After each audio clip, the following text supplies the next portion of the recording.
All right, everyone ready? Sure.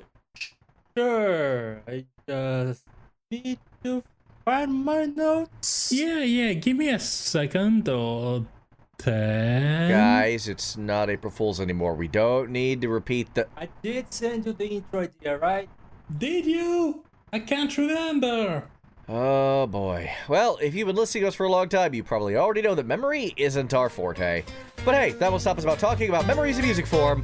Welcome to a memory-filled episode of the Music Arcade. Hello, everyone. Welcome to the Music Arcade. I'm Caleb the Sound Guy Firestone. Who am I? Oh, Ranakel, I remember now. And I'm Eddie, and I'm a line. A line? Like Italian cartoon character La Linea? No, I'm asking for my line. What's my line? Oh. Okay. All right. Okay. Fine. We're off to the races. Yeah, for this one, we, like has been said in a previous episode, that one has been in the books for a pretty decent amount of time, and it just seemed like a nice little topic to explore. Yeah, and I've been looking forward to this one for a while because I get to tell two pretty chunky stories and a third one that more recently happened between the episode's conception and finalization. Yeah, I think the conception for this episode was like a month and a half ago because life got in the way twice. More. Yeah. I think we started talking about this one back in February. Yeah, I can confirm that. Okay. Yeesh. Well, that proves my memory. Or lack thereof. But yeah, it's going to be an episode. I think it's going to underline one central point, which is that through the memories we create with games and music, we kind of have very personal relationship to certain themes. At least that's how I approached it. Yeah. It definitely seems like we all took a different take on the subject, which I think is really cool. As Rana said in pre-production, that's why we have three hosts, is for the varying viewpoints. So I'm very much looking forward to see how it all plays together. Yeah, I even remember when we were talking about it originally, back in the conception of the episode. One point of conversation was exactly, wait, what does memory in video game music mean? And then we stopped for a second and went, you know what? Let's just each take our own conception of that idea and bring it to the episode. That will make it more interesting. Exactly. So, keep it vague, keep it loose, keep it fun. Yeah. Well, let's see what our crazy brains come up with. Starting with some Chrono Cross. Reminisce and During Thoughts being the track, which is very solemn, very forlorn, piano and not much else. Very melancholic, very haunting. Yeah, and I think this is kind of the blueprint, pun unintended, for some now playing later, for kind of a memory-focused track where there's a lot of clarity that lets you kind of get in your own head with the music around it. I was gonna say, between the theme of the song, the title of the song, and the fact that it comes from a JRPG, should be no surprise that I'm reminded of Reminiscence from Suikoden 2. Yeah, exactly. Which I thought about for a moment before I realized you had a Suikoden pick already. Yup. Yeah, that's coming up later. Oh yeah. Yeah, it seems like weirdly enough, all of us kind of defaulted to things we're used to talking about. Like, there's a whole lot of like repeat topics here, but in new context, which I think is really cool. About that, my relationship to this track has no direct relationship to actually playing Chrono Cross. Good, because neither does mine. Please continue. Excellent. Yeah, we're all in agreement then.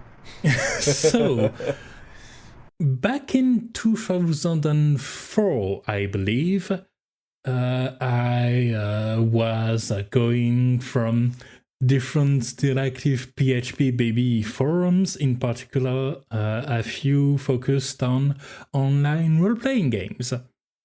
And one of them was kind of spin on the tabletop RPG version of the Chronicles of Amber by Roger Zelazny. Okay. Which is this kind of multiversal fantasy stories about Arthurian shenanigans and world traveling, and but with a bit of a twist on it because online role-playing stuff and wanting to make things our own, which is where I met a lot of good friends and have good memories from playing my character, which was the first time using Ranacle in the context of a character, in fact. The character that started going, I tend to go for more happy-go-lucky, friendly goody-two-shoes roles. Maybe I'll go edgy a little bit this time. This lasted like 2 messages before we had one of the admins, which was an artist which drew custom tarot style avatars for each of the player characters. And when I pitched the character, he was like, okay, we are not doing that. I am not doing black on black on black. You are going to pick some colors and you are going to like it. Which is how I ended up with my first character having a canonical Hawaiian shirt and long purple hair. Nice. Which was absolutely the right call. Yeah, that sounds... Even now, that sounds very Rana character. I fully believe it. I cannot imagine it. Yeah, I cannot imagine you doing Grimdark. I know, right? There was an attempt, and it didn't last long because of technical limitations and nature, I suppose. Well, there we have it. There we have it. We have an origin story here. Exactly. Which was kind of the point, because over the course of some of the on-board RP, we also had some shorter, more condensed sessions. I believe they were done on IRC. And to IRC. accompany that, one of the admins did was to send to every participating player a playlist, because there was no Spotify and no regular uploads on YouTube. So the more reliable way to get a lot of bundle of music was to have a zip file of like 200 megs of music download for a couple hours, and then synchronize which number to track to play. And that OST that accompanied this adventure was mainly a lot of Chrono Cross and Final Fantasy X too. Okay. With a bit of extras from like Valkyrie Profile and the like. And having played a lot of tracks that accompanied these moments, they kind of have that significance where they are from that Chronicles of Amber inspired roleplay first and belong to this game secondarily. That's honestly a fascinating... that's actually a really fascinating memory. I actually think that's super cool. I also have a memory with this song, maybe. And that's the fun part, because I can't actually remember. Before you go for that, there is one final twist. Oh, please. Which is that one of the admins, well acquainted with a friend of this podcast and server in general, Geisterfuchs. Oh! Yeah. Oh, wow. That is a small world out there. That's awesome. Especially since we kind of lost contacts for like a decade until it resumed through this very server. That's awesome. Holy, yeah, I had no idea you guys went that long away. Holy crap. Yeah, my story isn't nearly as entertaining as that one. So, I've mentioned this before. I used to play piano. I don't play anymore, but I played for 15 years, from the time I was 5 to the time I was 20. Ah. And for a very long time, I hated sight reading. Like, I just couldn't do it. I don't want to say I couldn't do it. I just didn't want to do it. I found it very unenjoyable. For those less experienced, including myself, because my memories of music classes are getting a bit far from present day, sight reading. Sight reading is like reading the song off the page and being able to play it competently immediately instead of with practice. Understood. Thank you very much. Yes. Sorry, I use a lot of music theory talk in this show, and I kind of forget that not everyone knows that stuff. And I'll be happy to prompt you to simplify things. Thank you. One of my solutions to this was well, Amazon existed back then, but not in the form we know it. It was still an online bookseller back then. Yeah, remember when Amazon sold books? Yeah. Oh boy. And not everything? Somehow, some way, and to this day, I do not remember how I managed to do this. I actually found some sheet music books for some video games. Final Fantasy VI, Final Fantasy IX, and yes, Chrono Cross. Ah. And it turns out sight reading is a lot more fun when I'm trying to read songs I have some familiarity with from having played them. Yeah, that would help, huh? Yeah.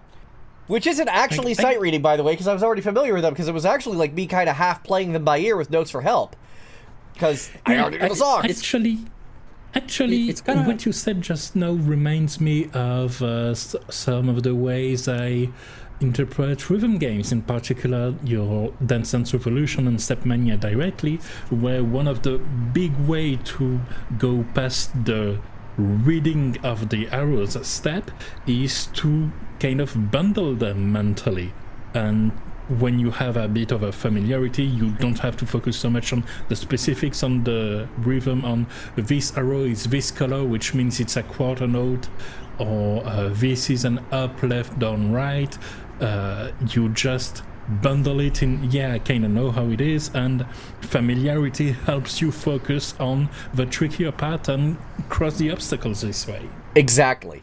Now, the one song that I remember playing for certain from Chrono Cross was Garden of Gods, which I actually ended up playing like as a kind of an after all of my like stuffy classical stuff would be one of the songs I would use to kind of warm down. But I did sight read a lot of songs from the Chrono Cross album, and this one might have been one of them. I don't recall it in particular, but given how it sounds and the relative difficulty or lack, yeah, it's definitely something I could have done back at that age. Yeah, I can relate to that, because I took piano lessons for much less time, just 3 years or so, before I had to stop for financial reasons back. I think it was around the pandemic, actually. Yeah, I remember we talked about that a few times. Yeah, I also, even as an adult, I also absolutely hated sight reading.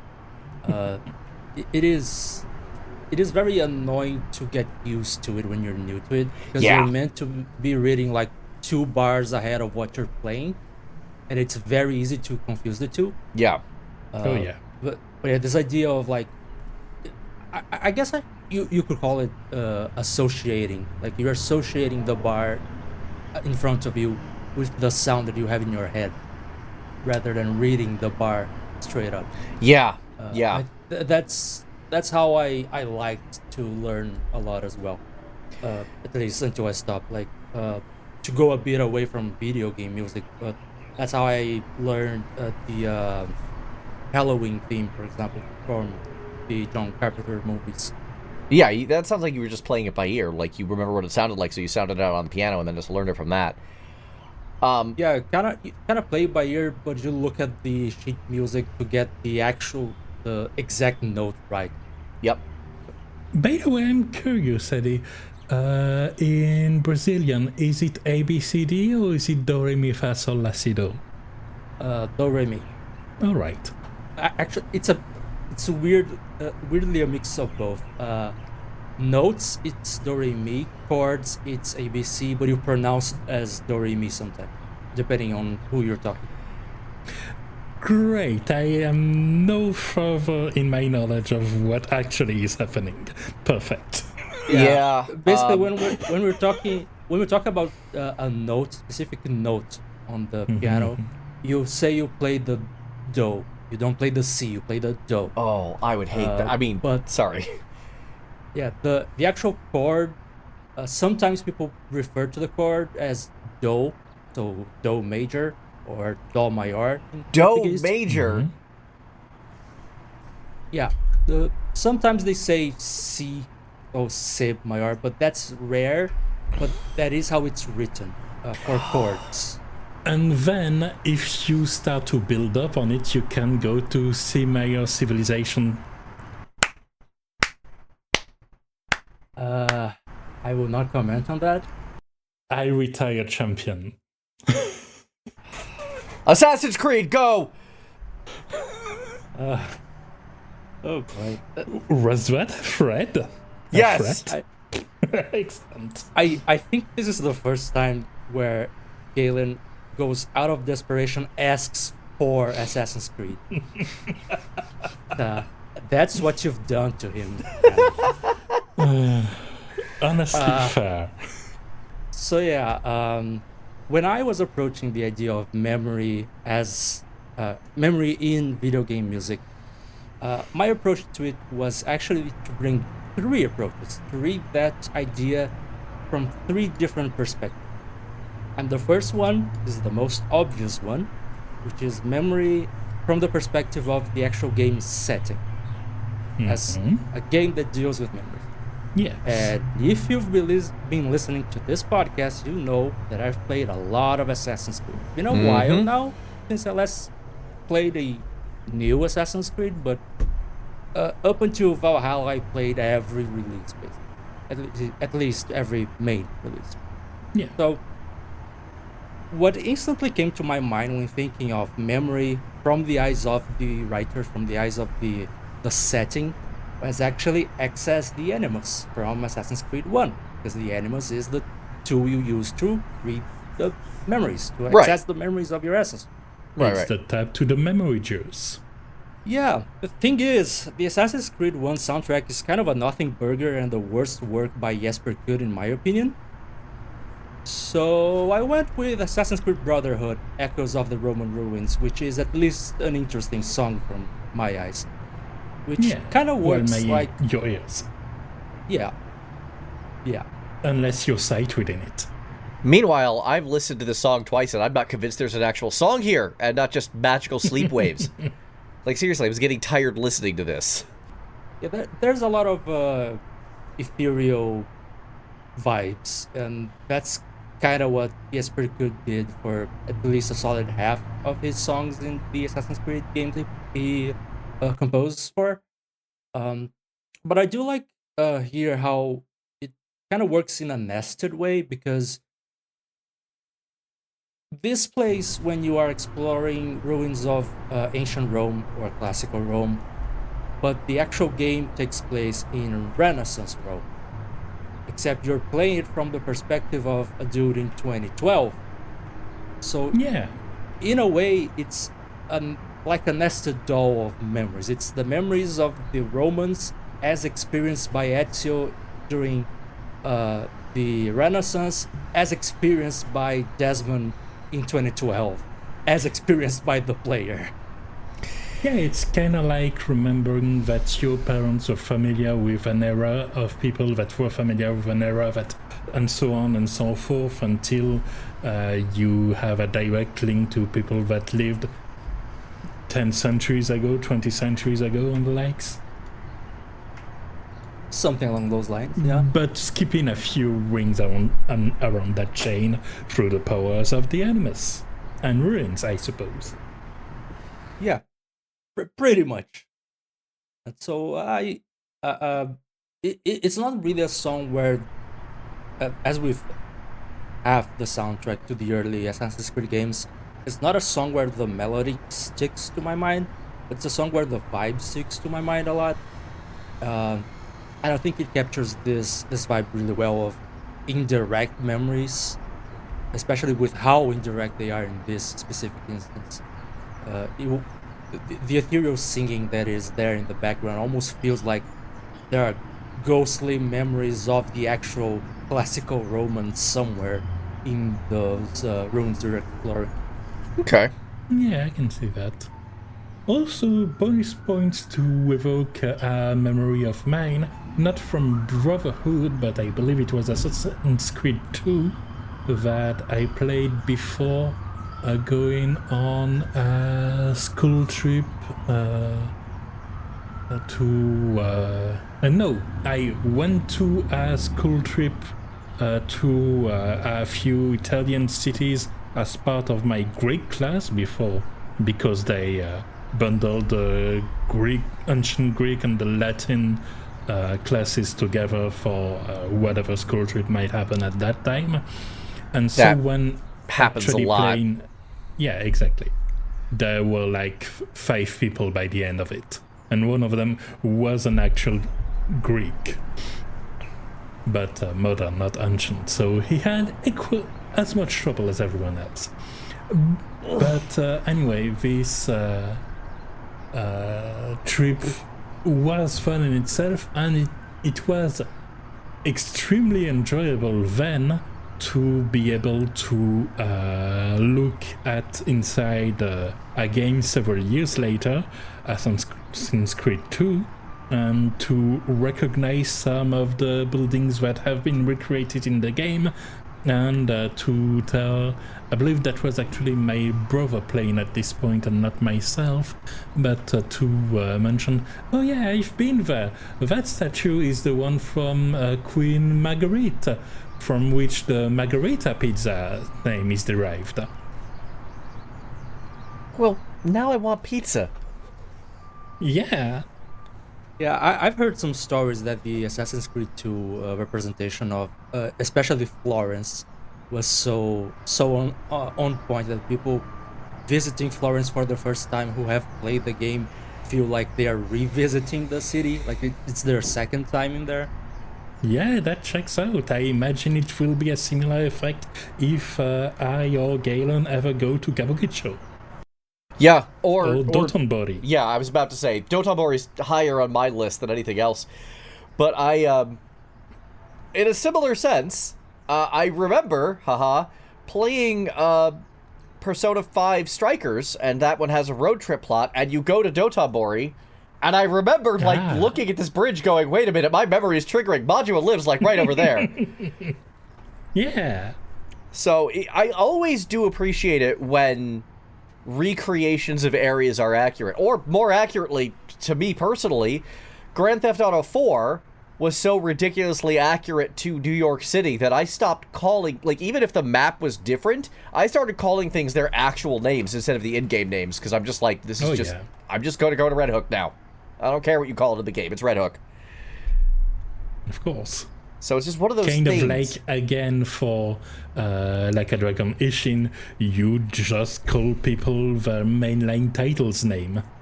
A lot of the time I did that. The only one I didn't know at the time was Mine, I think. Of course. And I believe some of the Yakuza 7 representatives. I know who Zhao was. I think I ended up calling him Zhao. The ones I didn't recognize were the bald guy from Mabuchi, probably. I didn't know who Mabuchi was. I didn't know who the bald guy from Yakuza 6 was, though I ended up actually liking him in Yakuza 6. Oh, yeah.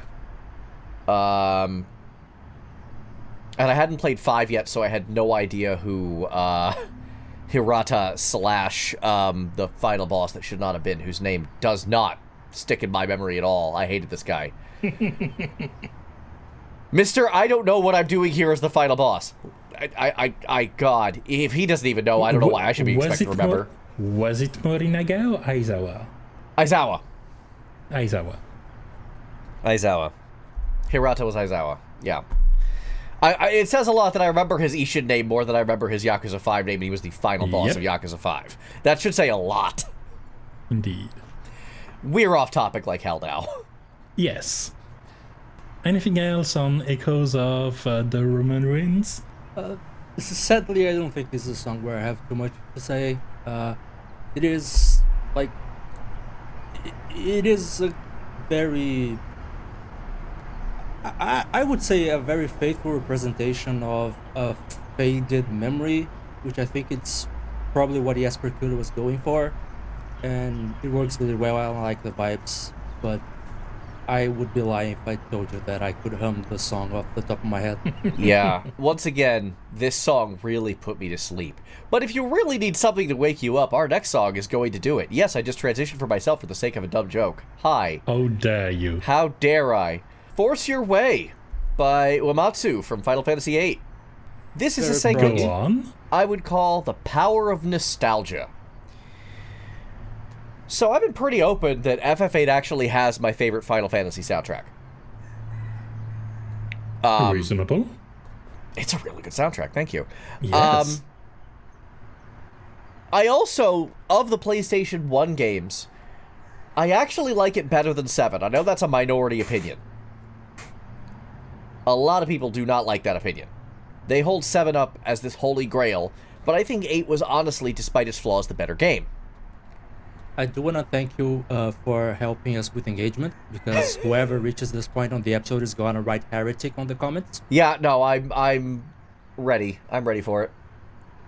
I have some pretty controversial Final Fantasy opinions in general, so that's, like, not new. And one of the standouts of the FF8 soundtrack was its boss theme, Force Your Way, which definitely is, like, a follow-up to FF7's Those Who Fight Further. It's this very, like, pulse-pounding, aggressive boss music, which I like. Yeah, absolutely. Except this one has a very different hook. Oh, yeah, very different. It's not the, like... It's not Dynasty Warriors, I swear, electric guitars that exactly. FF7's did. This one's a lot more electronic, a lot more whimsical, I think is a good word for it, because it kind of goes all sorts of different places. But it wakes you up. It's like, all right, the blood's pumping, this boss is a thing, it's adventurous, let's go. And this song has kind of lived rent-free in my head for decades. The very first time I saw A New World, intimate music from Final Fantasy as conducted by Eric Roth, the Chamber Orchestra concert, I saw that in Brooklyn, New York, and this was one of the songs they played on Chamber Orchestra, and it's still, like, just such a tremendous, amazing mix. Ooh. I can imagine that. That's an interesting one to go orchestral. It really is. Wasn't, like, the weirdest one, though. The weirdest one was string section only Seymour's theme, or Seymour's battle music from FF10. Huh. I wish we got a recording of that one out there somewhere, because that was just wild, because it was just 2 violins, a cello, and a viola. That's it. End list. And all Sometimes 4 that's of them all had you a need, solo, and I'm like, apparently. this is so cool. I cannot believe Eric Roth did this. Oh, yeah. So this song has kind of followed me, and kind of stuck in my head. Skip ahead, way many years later, to when I'm first starting to play Final Fantasy XIV. And this was during the pandemic. This was like 2020 or 2021. Yep. We were in Shadowbringers. And I just got into Shadowbringers raid Eden. And I had no real idea what to expect. Oh, you didn't know the inspiration. Oh, I heard Blue Fields, and I'm like, okay, there's some FF8 going on. I'm kind of digging this. And like, it's Eden. Yeah, I knew what I was looking at. I just wasn't expecting the very first battle to be Eden Prime with a brand new pulse-pounding, oh my god, music of Force Your Way from FF8. I just hear those opening notes, and I'm popping right off. I'm like, oh my god, this is one of the coolest things I've ever seen in my life. Yeah, and it does that thing where it sounds like you remember the original goes. Uh-huh. Because memories can be easily tricked, as it turns out, but playing off that is a great way to cash in on some good old nostalgia. Yeah, exactly. This was aiming directly for nostalgia points and landed perfectly. Yeah. And, like, to this day, my memory of raiding is kind of locked into that feeling that I got when I first saw Eden Prime and first saw this music. And everything since then compares to this now, directly.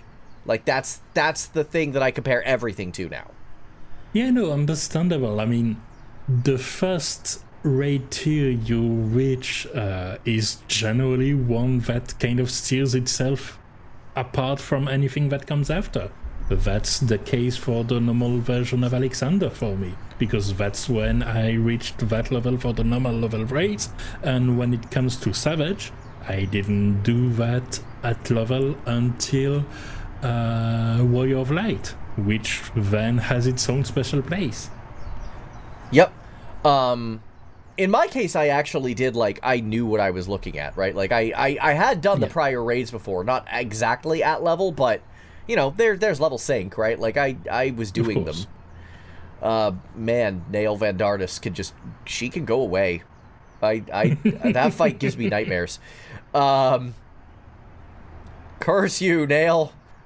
But, yeah, just the feeling of hearing this song in HD, it brought back everything, and the flood of emotions it gave me is one that I still stands tall.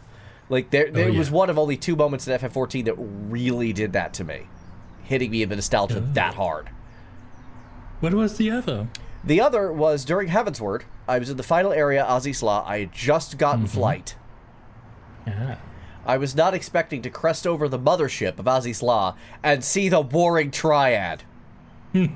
Just sitting there as statues, and I'm like... Just chilling? I'm like, okay, that's where we are. Okay, I had not expected that. Yeah. So yeah, those were the 2, like, major nostalgia moments, but that one wasn't musically related, so this one gets the nod in that case. Yeah, no, that's a lovely pick, and it seems in that case that it was a very deliberate invocation of that, so it's nice to know that it worked. It worked. It landed perfectly. That was exactly what they were aiming for, and they hit the target. It is very hard for me to complain about this one. I think they understood the assignment, so to speak. Yeah. Now, you mentioned not really knowing you were getting into that, and that had the impact of when the first notes of the music landed. Mm-hmm. That's kind of how it happened to me as well for our next pick, which is the theme for Amaranth, Neath Dark Waters, also from Final Fantasy XIV. Also from Shadowbringers, yeah. Even that specific... Exactly. Even that specific X-Pack. Yeah. One of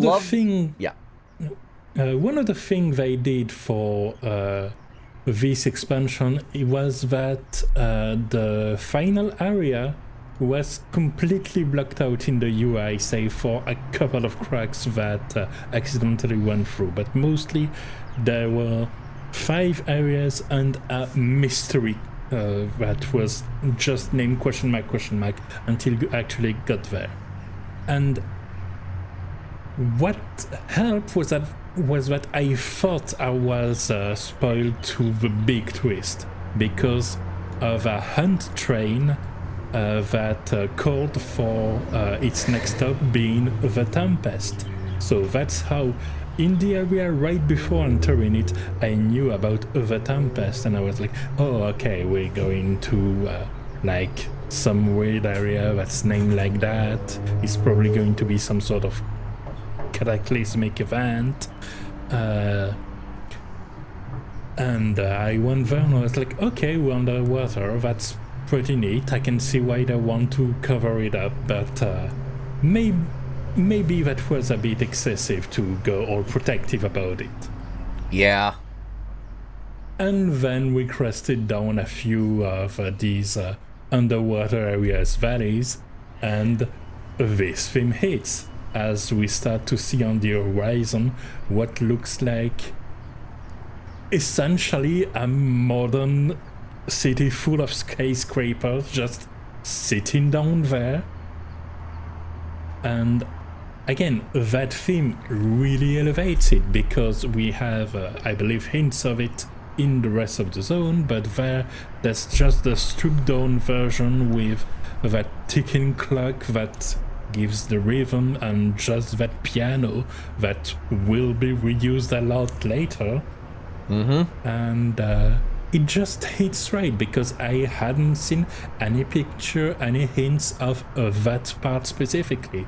So seeing that architecture, seeing this, what it turns out, which is thematically fitting, recreation of an ancient city based on the memories of the one that carries them was something that hit really strongly. It's like I have encounters and parts of scenarios that have left a stronger lasting impression on me, but if you had to condense the impact on whatever 5 seconds you'd pick, it would be the 5 seconds where I saw that skyline first. I mean, that is a big moment in that game, so I totally get it. Yeah, absolutely. And again, the song is built to evoke that nostalgia, that kind of getting into your own head, and it's melancholic but also kind of circular in how it works, because the main antagonist, Emmett Salk, can't seem to really get out of these memories, to move on from them, which can be like a bit of an attractive pull. That's also why I didn't want everything to be about faraway nostalgia in my picks, because if you get too lost in memories, you can inure yourself to what's interesting and what's new and what can create new memories for the future. So it's a track that conveys the big funk, if you will. So I'm obviously entirely divorced from the context when I listen to Final Fantasy music. Of course. But I did note down for this one that usually, especially video game music, but music in general, when you have a constant ticking clock, it tends to be a symbol of urgency. That things should be moving quickly. But here it's used in a way that feels very contemplative about the passage of time, which fits the idea of memories. Yeah, although it does have that other notion too. It kind of makes both work hand in hand somehow. So, interesting. Yeah. I have something I discovered from my own memory about this song. Go on. And I had not realized this until today. Excellent. So I'm actively listening to this song today. Yes. And I've listened to this song a lot. I listened to the live version performed at one of the fan festas by Keiko. Yeah. It's really good. Obviously, I listened to a bunch of its, like, retakes, like, To the Edge. Which has in its refrain, in monochrome memories, our tears are painted it red. Mm-hmm. So, again, the theme is right here. The theme is right here. What I hadn't managed to really click in my head until today is there is a random 4 bars, not even 4 bars, like 2 bars of pizzicato string section that comes in just for that pizzicato. I hate that. Oh, Go interesting. away. I get that this is video game music and you can technically do whatever you want, but that little plucking section comes out of nowhere, and it's like, you are right now, I know this isn't how this is performed, but you are right now asking a bunch of string players to sit there with their thumb up their butt and then play 2 bars of notes and then put their instrument back down. Yeah. No, don't do this. On a practical point of view, I can see. I don't know why that sounds like my hell. brain decided to choose violence on this one today. I'm just like, this is rude. Why is this rude? Don't do this. Don't be like this. We were joking off mic about how you are the one who keeps balance because of audio editing as a joke, but we also were talking about how Rana didn't choose violence today, so I guess you're keeping balance in that way as well. Apparently. Oh yeah. No, I just have. I just find myself irrationally angry at those 2 bars. Please go on. Sorry. Oh, that's fair. I just have one final comment that I added on my notes about the song, which is that even though I don't have that experience, that specific experience of coming down, seeing that city, those tall buildings, and all that, I can definitely see how this song might make someone feel similar way to how I felt when I first played World of Warcraft. Yeah. I had played Warcraft 3 quite a lot, including the expansion, the Frozen Throne. And when I got into WoW, I wanted to play as a member of the Horde. And at the time, the only way to play as a paladin of the Horde was as the Blood Elf. Right. And as a Blood Elf, nowadays they've changed the intro experience because it's too many expansions for you to experience them all in order for a game that old. But back then, the intro experience for the Blood Elves would put you right in the middle of a very bright forest where the trees looked exactly like the bright trees from the Warcraft 3 tile set. Yeah. And right next to you were the two elven buildings that were introduced in the Frozen Throne expansion for the original game. Actually, I think one was from the expansion and one was from the base game. But the Alliance in Warcraft 3 only had human buildings, except for one dwarven building and two elven buildings. And the intro area... Honestly, the recreation of the buildings in the MMO was one of the best first experience. I remember walking into, for the first time, what looked like the inside of an orcish barrack or an Alliance watchtower, and that was quite a trip. Oh yeah, because I also played a lot of Warcraft 3 and 2 in particular. Yeah, I didn't really touch the first two Warcrafts, but I played a lot of Warcraft 3 and a lot of Scourge and Horde in particular.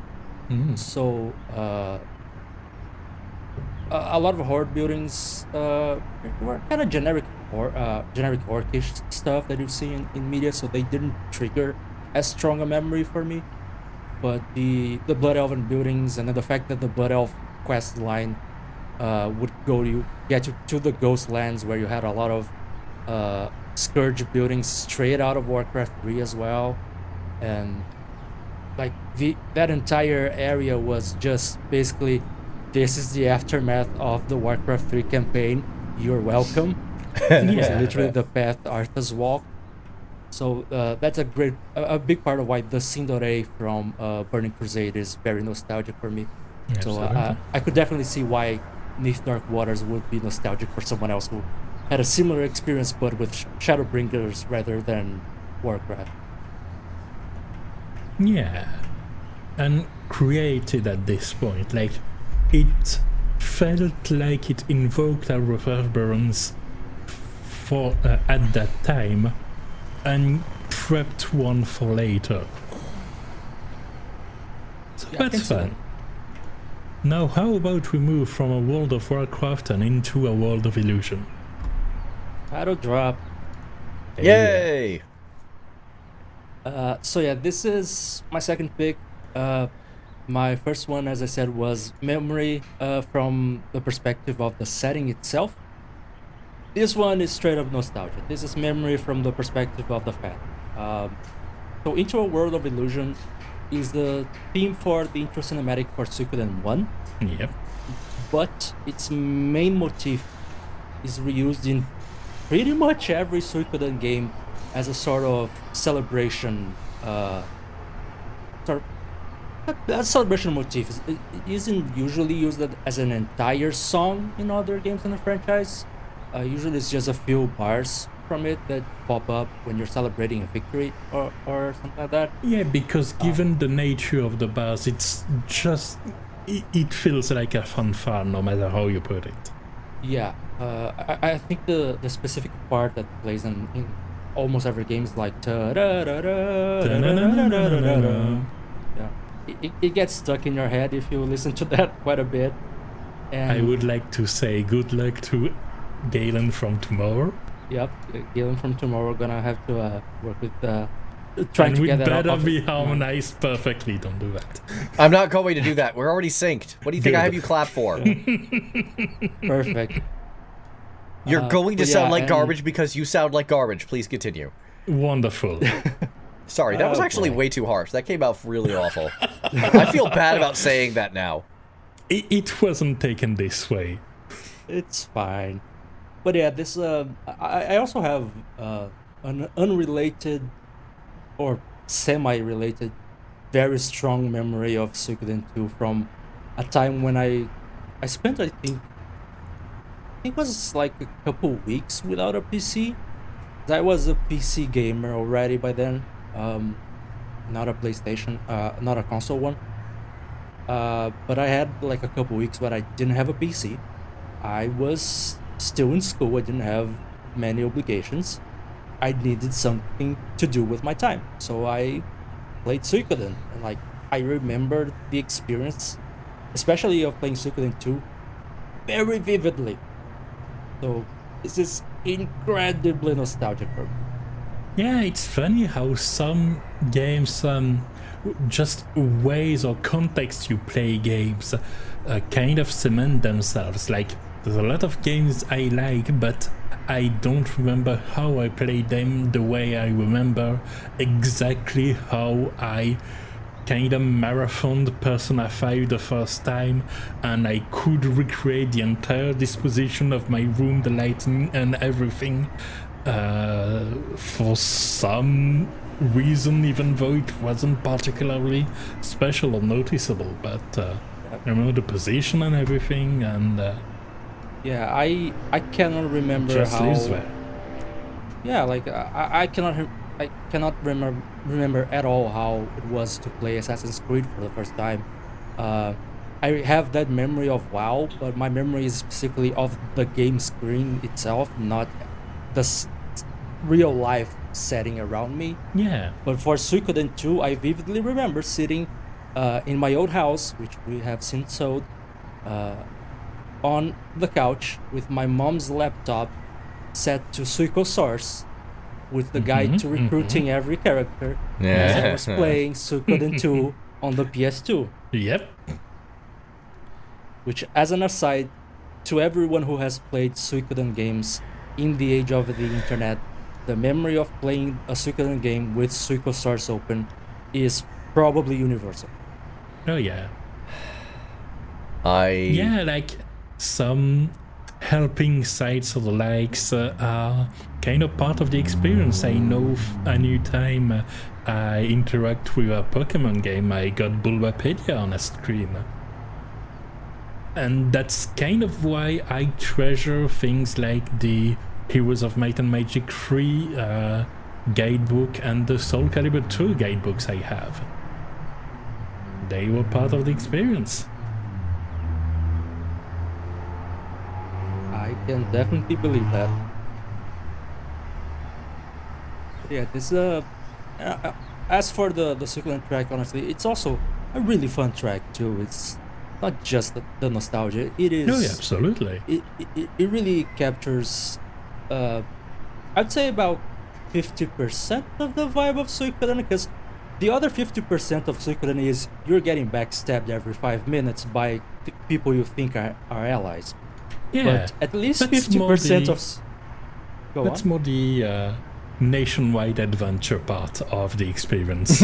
Yeah, this song is the other 50%, which is this adventurous vibe, but it captures that really well, which is probably why it's used in essentially every game. I'm not sure whether it really is 100% of the Suikoden games, but my memory says it is, so. And yes, I've played all 5 mainline games. I tried to play Suikoden Tierkreis. I think that one actually doesn't use this theme, but I don't remember that game. Haven't was on the played it DS. myself. I only played 2 and 5. Now then, how about we go from 108 stars to even more? all right. Like a Nice. whole galaxy of them. Nice. Thank you. Mario Galaxy has That is actually- specifically why I put yeah. these two close together.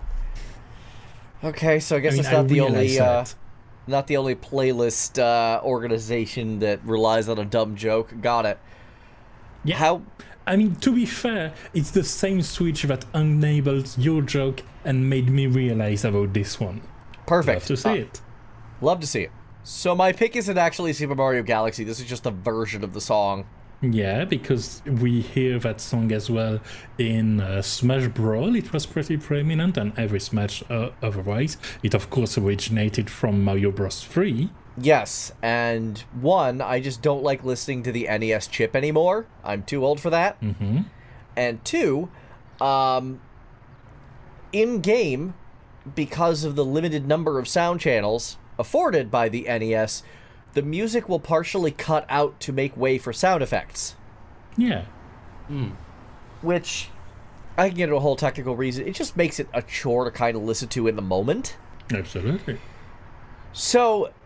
this one, however, is just sort of living rent-free in my head, so to speak, because it's not just the Airship theme, it's also the theme for Bowser's Army in World 8 in Super Mario Bros. 3. And for those paying attention, Super Mario Bros. 3 just had a very interesting upheaval. Sub 50. Sub 50, brought to us by Mitch Fowler, a.k.a. Mitch Flower Power.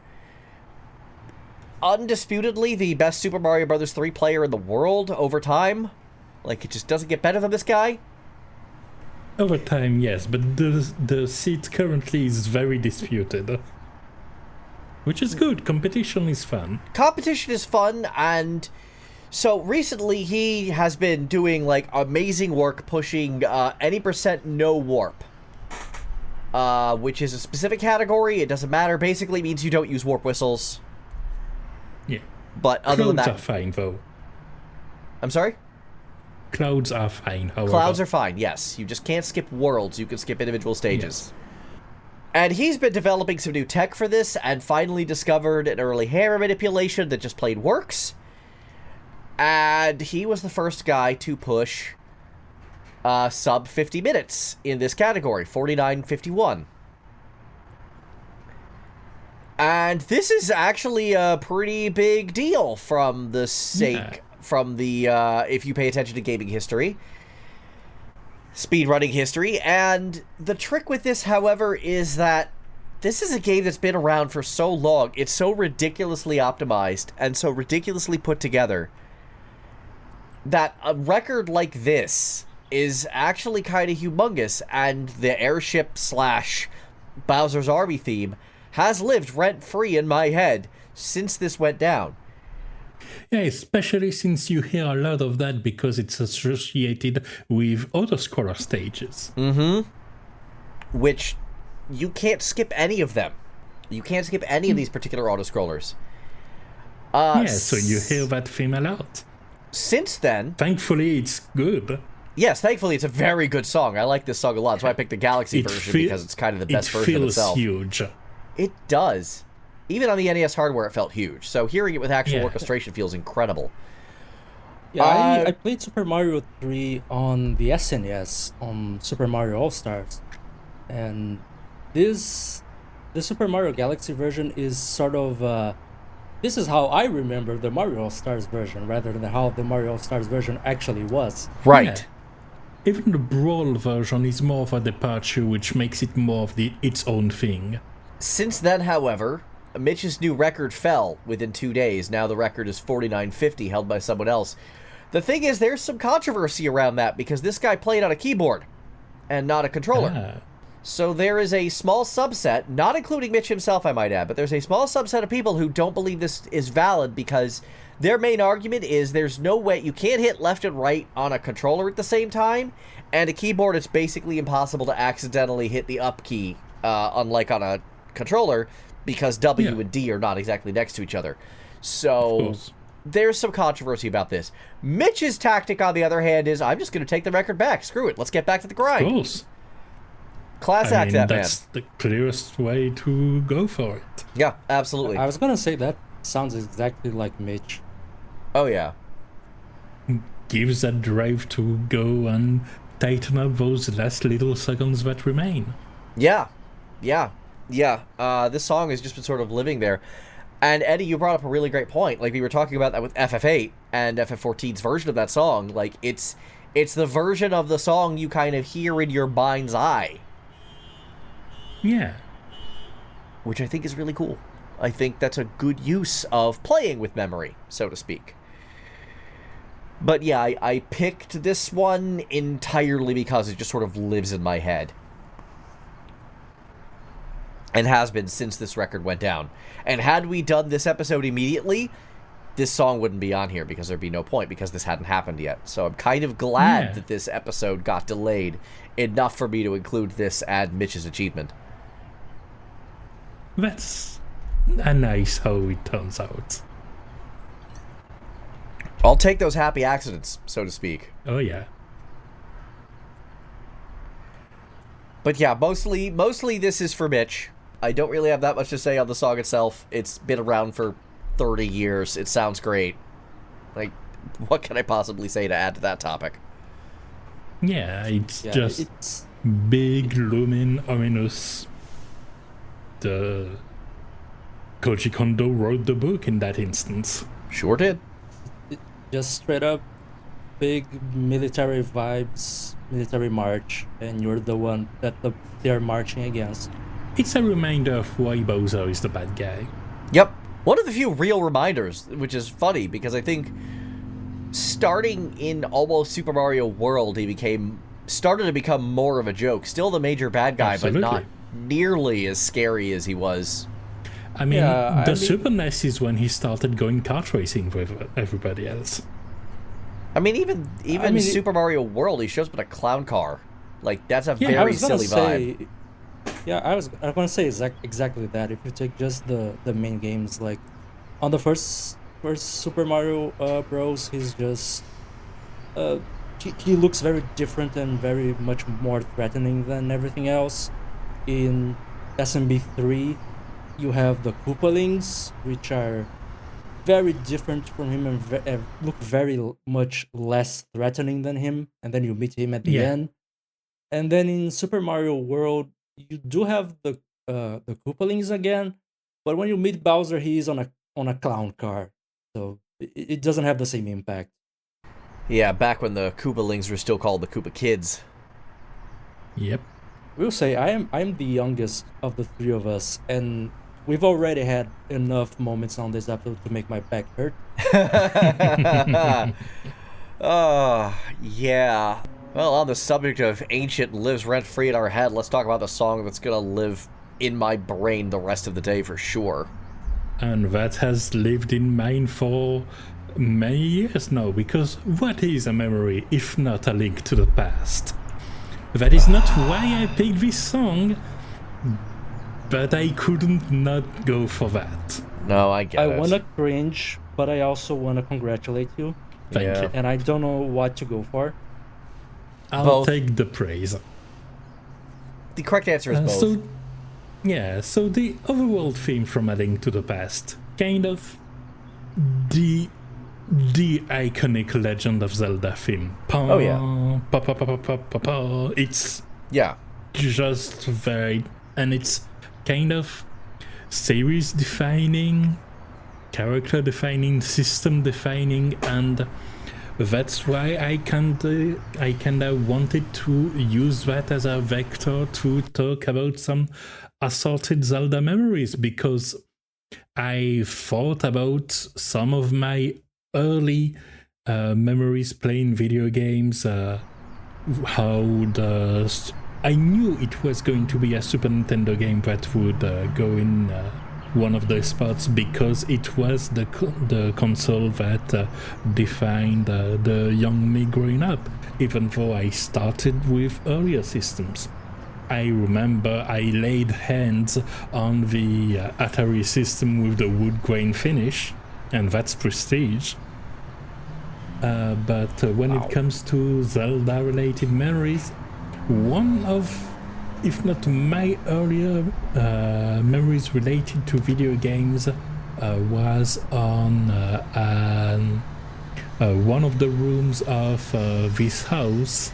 I've always lived in that house, and it's funny to compare notes and realize that where the TV was, is now where the fridge is, because this has been turned into a second kitchen. Huh. But at the time, it was a bit of a game room. Okay. Yeah.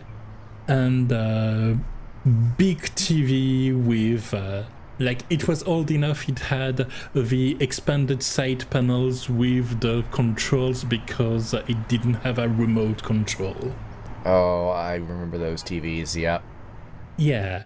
And it was the NES for this one. And we had the first Zelda on it, although my brother was mainly the one playing it because I was too young, which is why my main memory related to that is when I reasonably should have been, if not murdered, at least hit several times for, because being very young at the time, like 5 tops, I kept learning new words and also getting interested in games my brother was playing and the likes. And one of the words I learned and that sounded funny was alcoholic. None in my family had any alcohol or have any alcohol problems, by the way. But the word sounded funny and it stuck to me at the time because I was a dumb 5 years old. And I didn't know what it really meant. I know it was something someone could do, and I inferred, at least that's how I analyzed it 35 years later. No, not 35, but 30 years later, at least, that in French, it's pronounced kind of similarly. It's alcoholic, and colle means glue. So I thought this was a word to describe somehow someone that ate something sugary with their bare hands, and now they had sticky hands. Oh boy. And at a certain time, I had that because I ate chocolate on a hot day or something, and for some reason that, again, I must reassert, I can't believe I hadn't been punched for it, I erased every Zelda save and replaced the name of the character with that word. Oh boy. I was that little brother in this instance. It's so weird. How am I alive? I don't know. I will say, I'm glad that you are alive, first of all. Thank you, me too. But also, it's interesting to see that the character of Ranakel was already being built at age 5. Come now, I wouldn't be so cruel and callous. That's how you improve the character over the years. At the very least, there was no save deletion story with Zelda 2. I mainly remember it being incredibly hard, even at the time, when laughably intense difficulty was the norm. Also, we had the silver color cartridge, so that was pretty cool. I'm pretty sure that if there were any story of you erasing the save file from Zelda 2 of all Zeldas, you would be dead now. Yeah. I kind of wish Zelda 2 would get a real, modern remake that actually adds to quality of life and not just all of that old Nintendo jank. Yeah, kinda how they did Adventure of Link. The Game Boy one on the island. Link's Awakening. Link's Awakening. Yeah, Adventure of Link is Zelda 2, and I'm like, wait. Yeah. Hang on, my brain isn't working here. Does not compute. Wait, there was a remake? Wires crossed in this one. Fair enough. Hashtag memories. Yeah. Yeah, that's another thing. Hashtag memories. Yeah. Zelda 2 is one of those games that I think was so good in theory and had a lot of potential, but just between the just incredibly punishing difficulty and just Nintendo jankery, disappearing hitboxes, weird jump timings. I feel like there's a much better game that if they made the same game but with actual platformer quality of life, just Metroid Dread this game. Yeah. That would be awesome. Because I would love that game. Absolutely.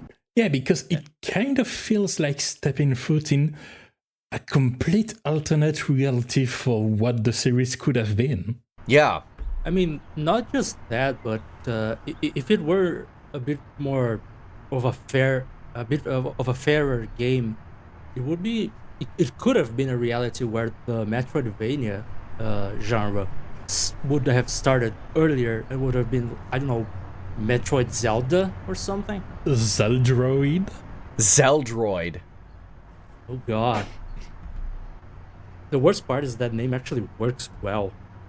Yeah, but also it's the kind of name where you hear it and you realize you are not back home and you still have to take the next wormhole because you are somehow in TV series sliders.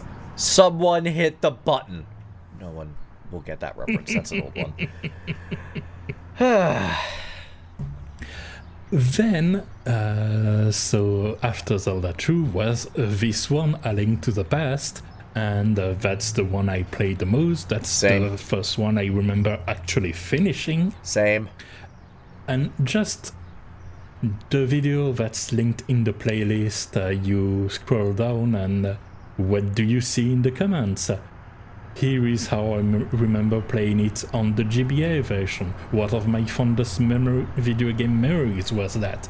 It's just something that marks, because this theme hits very strong and you don't get it until the first hour at least.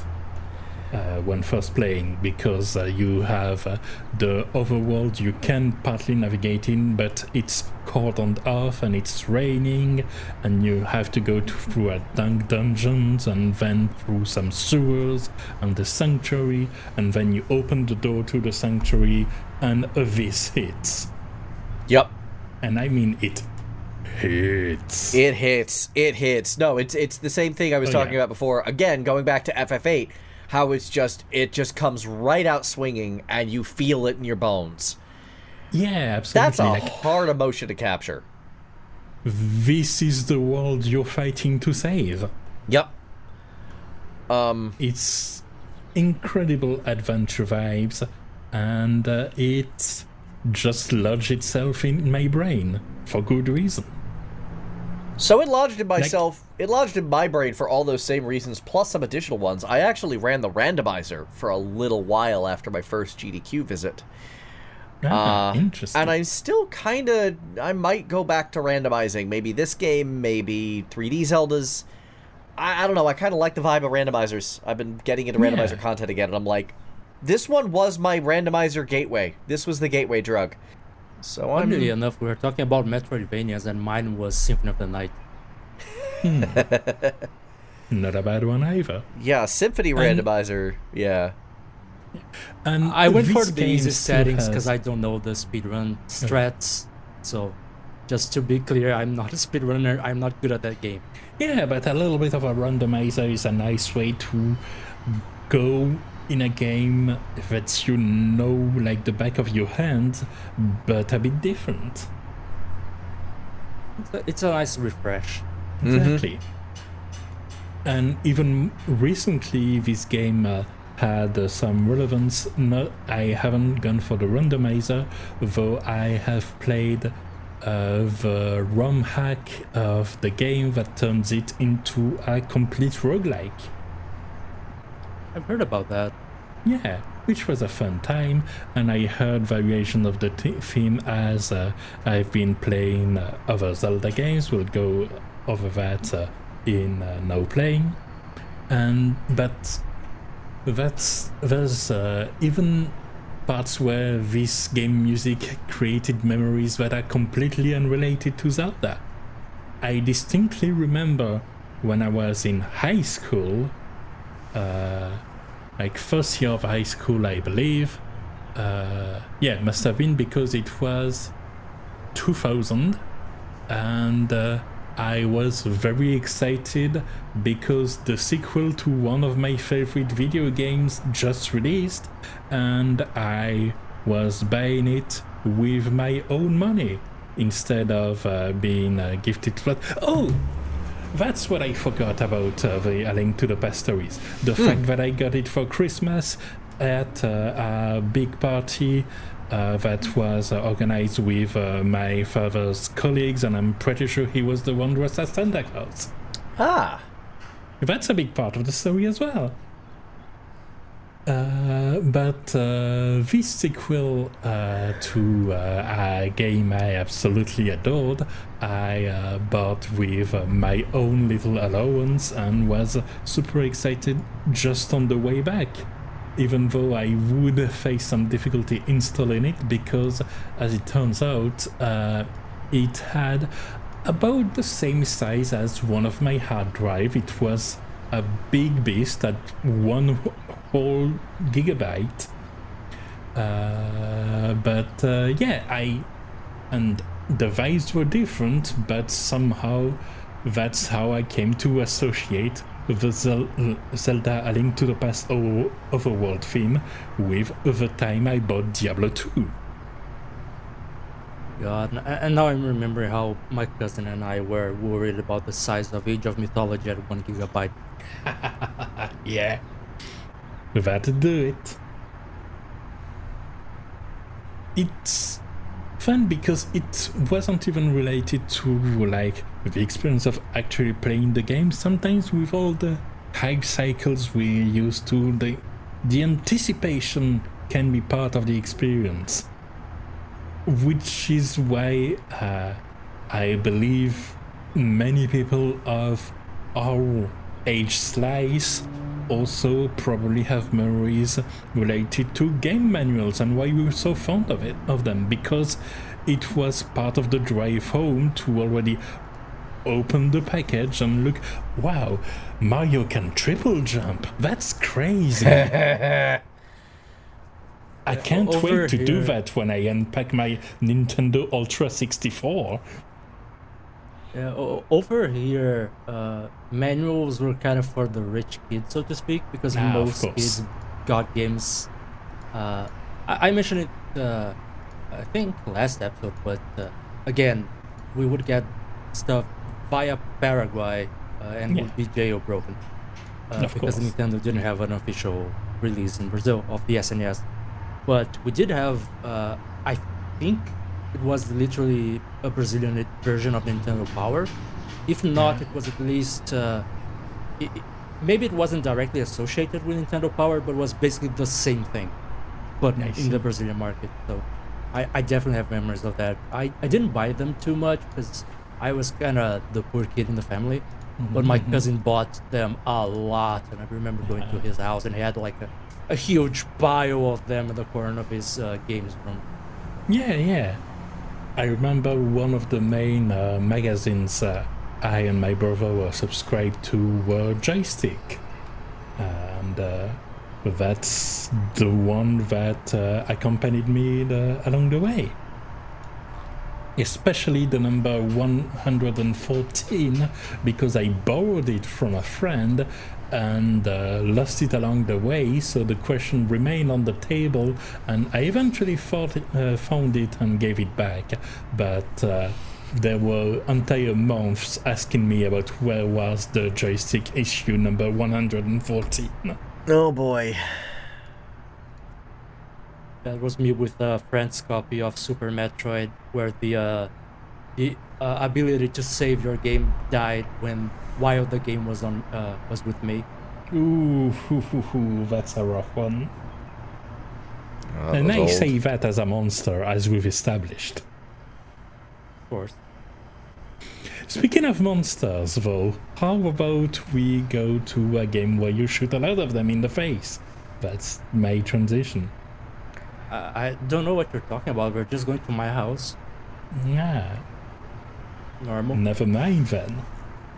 Yeah, no, this is this might need a little bit of an introduction. So for anyone not in the know, MyHouse.wad is a mod for Doom 2. And it made the rounds, I think in 2023 was when it came out. Maybe it was last year, 2024. Don't quite remember. I believe it was last year. Because I remember seeing a lot of thumbnails about it and assuming, I'll get around to it eventually, but I'm not that interested in just the story of a spooky Doom-wad or something. And I only looked into it and watched the main video about it because of this episode. I imagine you're talking about the one by Power Pack? Yes. Yeah, that was how I got introduced to this mod. So that's for anyone not familiar, that's Power Pack PAK on YouTube. He does videos that are sort of half reviews, half essays in a way, but not essays in the sort of let's try to explain real life via gaming. It's just an essay talking about the game and its significance. And he made one about including the whole ARG around it. Yeah, he talked about the meta narrative around MyHouse and the significance of MyHouse in the world of Doom modding, which was all very interesting, and that's actually part of the context here, because the game. To clarify a little, the mod in question went big enough that one of the playthrough was won by Doom creator Paul Romero. Yes. That actually also made the rounds. There were people trying to discover how the tricks of the game work and explaining them in video essay form. It went everywhere for a while. It's like a good wrestling match. It works whether you are in the know or not, on different levels. Interesting. Yeah. That's a cool kind of comparison. Yeah. But that whole part is not the reason why I picked this song, because this song, as I mentioned before, my 3 picks are the idea of memory from different perspectives. So we went through memory as part of the setting, memory from the eyes of the fan. This one is memory from the eyes of the composer. So one of the things that MyHouse wants and does especially well is to screw with your sensations and screw with your feeling of remembering where things are. Yes. And it does that because it's heavily inspired by the book House of Leaves, which kind of does that, but in book form. And there are 3 songs in this game. One of them is Running from Evil, known as D_running, which is the usual theme for Stage 1 in Doom 2 by Bobby Prince. Mm-hmm. And that is used because it's familiar, and a lot of amateur mod makers for Doom 2 don't bother changing the background music. And the modder for this mod was definitely playing a character where he was acting like he wasn't experienced with modding and all that. That then changes to a remix of Running from Evil that's just called Running from Evil ellipsis ? Where it starts normally, but slowly certain notes change, the tempo changes, and you start questioning whether the song is correct or not. Or whether there's something wrong with your audio setup. Or your entire computer, who knows. And then, sadly, I didn't write down I should note, I didn't write down the composer for that first remix. Also of note, this goes hand in hand with a lot of other notes that are just a bit off what is expected. Like, one of the coolest tricks is that somewhere along the house transitions, the sprite for your main weapon changes from the original Doom 2 animation to an extremely common version of the animation that's intended to be the same, just with some frames moving. Yeah, so also it your looks size cleaner, but it doesn't have a clear transition point.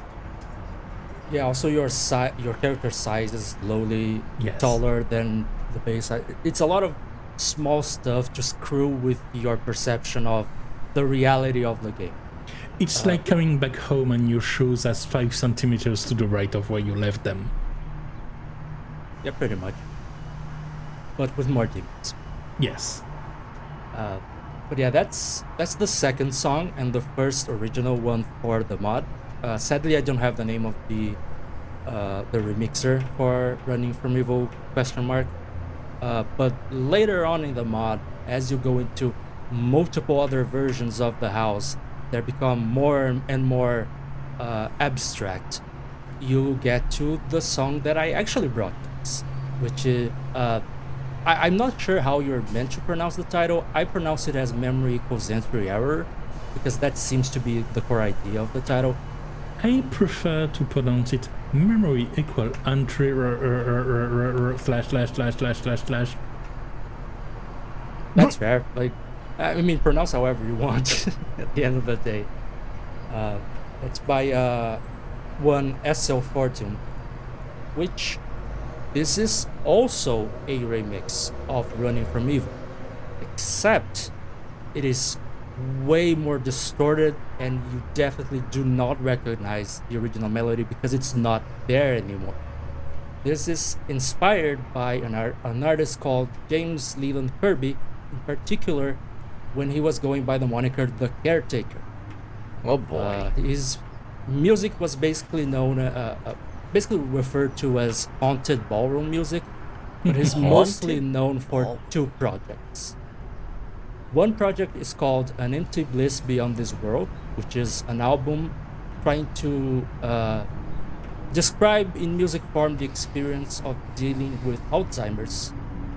And the other project is Everywhere at the End of Time, which was a 6-album project trying to describe the experience of the character of the caretaker himself developing dementia. Yeah. And so... Quite an endeavor. Exactly. And so the composer for Memory Equals Entryrrrr, SL Fortune, was inspired by that due to the nature of MyHouse.wad, how it screws with your memory of the house. And that's why you get a sample, much like the caretaker would do it. He would take ballroom music samples, but screw up completely in the mixing in a way where you start feeling like it's a very distant memory and it's contrasted with moments of panic versus moments of brief lucidity, and it's a dazing experience that really makes you question memories of things. And sometimes the song sounds a little bit like the original and you'll go, oh wait, I remember that part of the melody, but that doesn't last like 15 seconds before it's back into chaos. And this is why it's memory from the eyes of the composer, because it's the composer screwing up with the idea of memories. Yeah, and what I really like about this one is that it starts very, whoa, we're messing with you, it's all distorted. But after it's established that, after it kind of threw the first jab, it doesn't really force the issue. It allows a long time where it's not weird and unbalancing and nauseating, but outright serene. I need to talk about this for a moment because this happened during my listen through and note taking. I listened to this and it triggered one of my biggest pet peeves. It's composers who think they're cute making a song that deliberately sounds messed up. I actually reached out to Eddie and I'm like, hey, is this song supposed to sound like this or do I have to check my gear? And he confirmed it's supposed to sound like this, which was a big relief. But also, stop it. This is not okay. So far, like, there's 3 songs in that I can loudly remember have this problem. One by Goshina, one by Madonna, and this one. And I'm like, no, don't make me run to a troubleshooting manual because you think you're cute. This is a major pet peeve of mine now. I have sensitive equipment. If I think there's a problem, that's a whole process I've now got to deal with. You do have to admit that your situation is very specific. It is, but also this has been a problem for me long before that. I was at a clothing store once, that Madonna song that I just mentioned came on, and I literally am like, hey, is your CD skipping? No, this was way back when this is already starting to be a problem for me. It's still a problem for me 20 years later. The worst part is I think I know which Madonna song you're talking about, and now that's stuck in my head. Sorry. That song sucks. It's not one of her best. No, it's not. I'm thinking of Die Another Day. No, I don't think it was Die Another Okay. Day. It was... It's from around that era. Yeah. But it's not that one. It's from, I think, the album prior to that. Makes sense, Yeah, she does have her errors. Ha. But yeah, I think for this one, maybe the fact that it uses the actual Doom song, Running from Evil, as the sample that it's distorting, probably made that much worse. Though at the same time, maybe you would not want to listen to The Caretaker. The Caretaker already is not for the faint of heart, I would say that much. My grandmother had Alzheimer's, and I listened to an Anti-Bliss Beyond This World. It is something that brings you down. Ooh.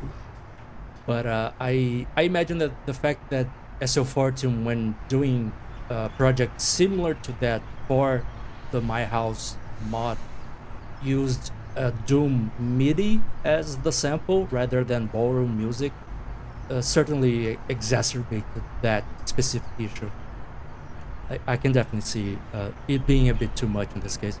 Yeah, but in my case, not being a sound guy myself, I was ready to kind of jump on it because of the overuse of distortion effects and the likes. Even though it is entirely that, it manages to do a bit more playfully or subtly than I was expecting, and this is a pleasant surprise that I really like, actually.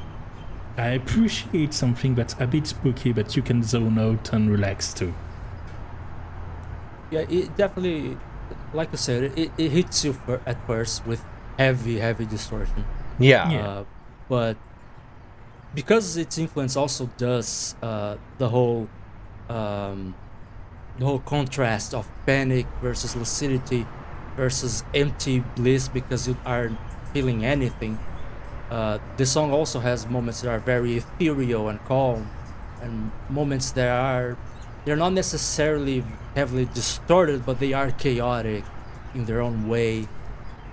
It is meant to capture the feeling of having of not being able to trust your own brain anymore, and I think it does it really well. Not as well as James Lynn Kirby did as The Caretaker, I will say that much.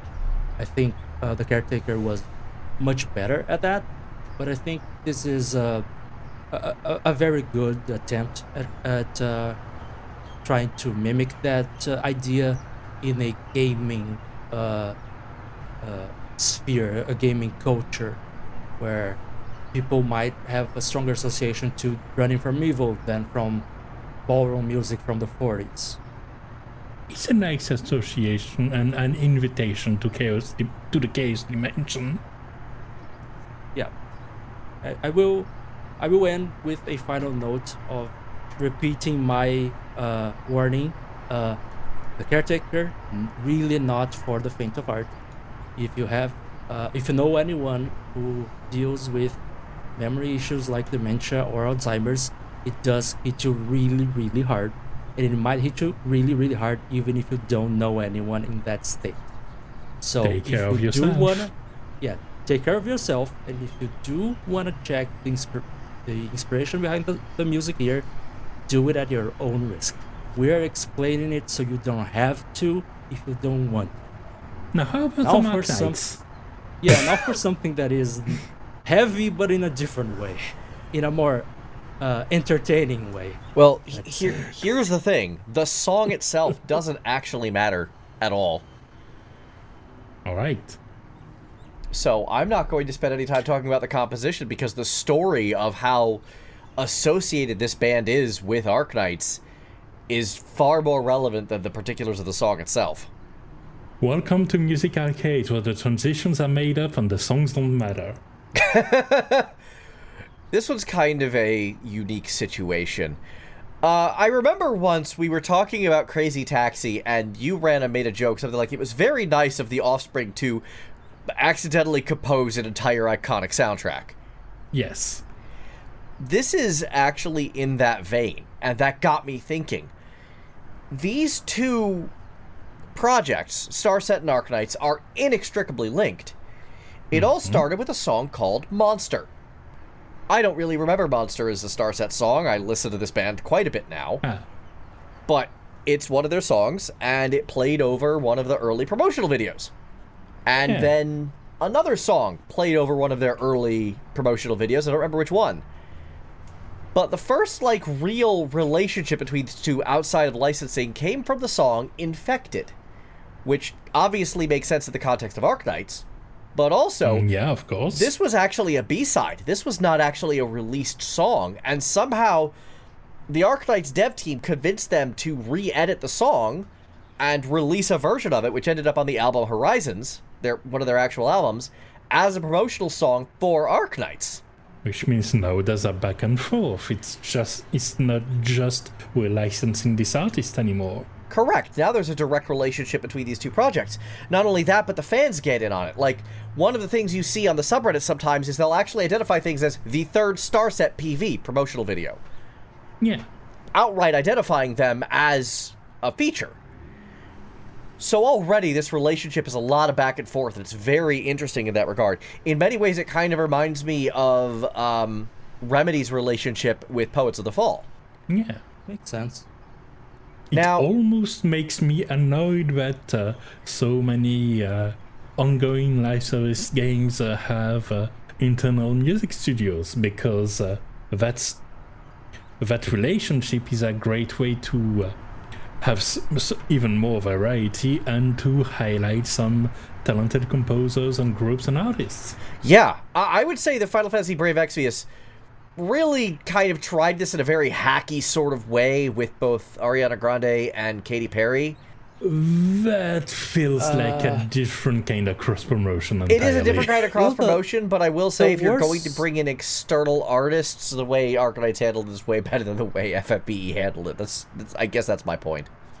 The worst part is I have memories of something similar in Destiny, because the original Destiny, the composers were both in-house composers from Bungie.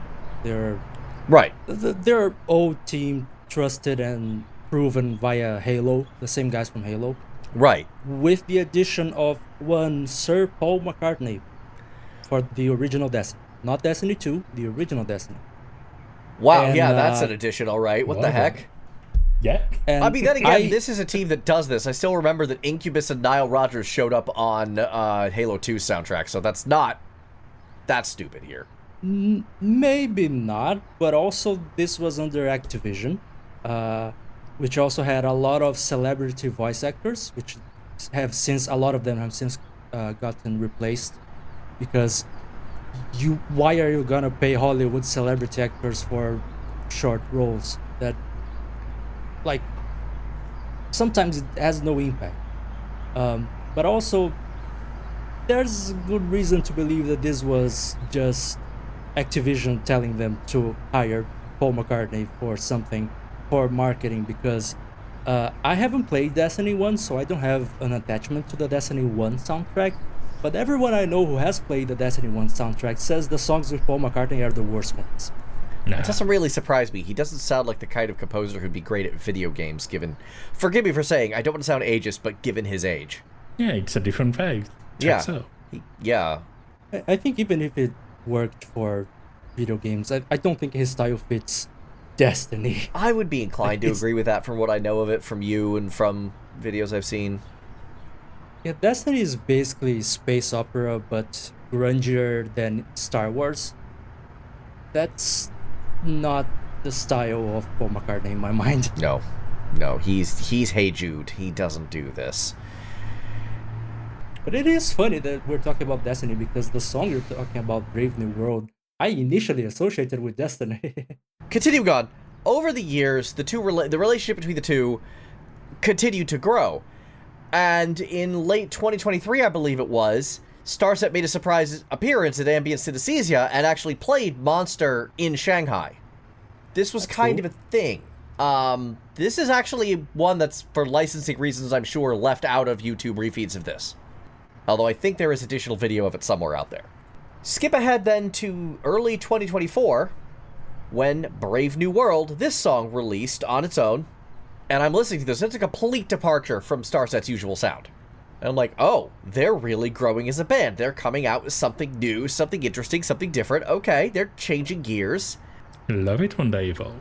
Yeah. And then Degenerate came out, and Toxic came out, and in November we had now my favorite Starset song of all time, Dystopia, come out. So they've really kind of grown as something else. And right around when Dystopia came out, I was thinking to myself, okay, so Starset's now something new. They've grown beyond their need for their relationship with Arknights. They don't need this anymore. Not 1 month after I say that to myself and come to that realization, the Arknights Endfield first real trailer comes out, and what song is on it? Brave New World by Starset. At this point, I just throw up my hands, and I'm like, all right, these two are they are locked in with each other. They're ride or die. It's nice to see a friendship like that. It kind of is. I just really wasn't expecting it, given how much Starset's profile has grown in the interim years. So it's nice to see that loyalty as well. Yeah, like, I'm saying friendship to be cheeky, but to formulate it a bit more properly, it's nice to see a work relationship and a collaboration based not just on numbers and popularity and who benefits who, but on just what seems to be, from the looks of it, we like working with these guys, so we're continuing that. Yeah, which is great. But at this point, yeah, Starset is inextricably linked with Arknights. They are just, their association even within the memetics of the community is impossible to deny. Yeah. Which is really, like, again, the only other time I've really seen this is The Offspring with Crazy Taxi. And given that Crazy Taxi wasn't a live service that's multiple years running, that hits different. Yeah. And now, getting back to what Eddie was saying, that I had to kind of stop him because spoilers. I remember when Brave New World first came out, I posted it in the Discord music channel, and his response was, wow, this sounds like something out of Destiny. It was actually the music video. Like, the music video looked like something out of Destiny. Right. And I even shared with a friend of mine, because I won't go into exact details, but to give a short description of why I said that, it's centered around a traveling white sphere. It has an opposition between a character in white and a character in black. The character in black is associated with black pyramid shapes, and there's a general post-apocalyptic vibe to the aesthetics of the sceneries where they are found. And the character in black with the black pyramids is generally in more broken down scenarios. Scenery, the proper word. Which, if you play Destiny, you know of the Traveler, the white sphere that gives powers to the Guardians, who have fought against the Witness dressed in black for the past 10 years, and the Witness leads the Pyramid Fleet. And the entire world of Destiny is post-apocalyptic after the Witness destroyed all of civilization hundreds of years in the past compared to when the game takes place. Which is funny because there was also initially going to be a collab between Destiny and Arknights. There was. This was announced and planned, and nothing ever came from it. I assume because Bungie kind of imploded since then. I also assume it's partially because of Destiny Rising, which is a game they're developing for mobile with NetEase, which is a direct competitor. Yep, that sounds... A lot of that sounds right. For whatever reason, we never got Destiny 2 crossover, as we were planning. We instead got a second Rainbow Six Siege crossover, which was really cool. And which we also... I will say, like... sorry to cut you off. But from the point of view of someone who doesn't play Arknights but plays Destiny, I feel like it's a shame we didn't get that crossover, because when the Arknights Enfield trailer came out and I watched it, I kept looking at it and going, that just looks like Mars from Destiny. That's just the place where Rasputin lives in Destiny. Yeah, the aesthetics mesh way too well between the two franchises. Yeah, no, it's one of those that just seems to really link up. It's why everyone was very excited for the Destiny 2 crossover when it was announced. So, and again, there's that link again, though, between, you compared Starset to Destiny, it's linked to Arknights, and you made that connection even through all of this. So, like, yeah, it's... Funnily enough, this was also my first song, my first Starset song that I listened. It wasn't because of Destiny. It wasn't like, oh, someone sent me because it looked like Destiny.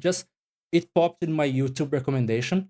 I looked at the thumbnail with the white ship traveling in space, and I went, okay, this is either gonna be a very interesting interesting music video for me, a Destiny fan, or at least I'm gonna get a good song out of it. And I got both. Love it. Hey, wait a minute. I see what you're doing. You're just talking about Destiny in advance to have more time for now playing.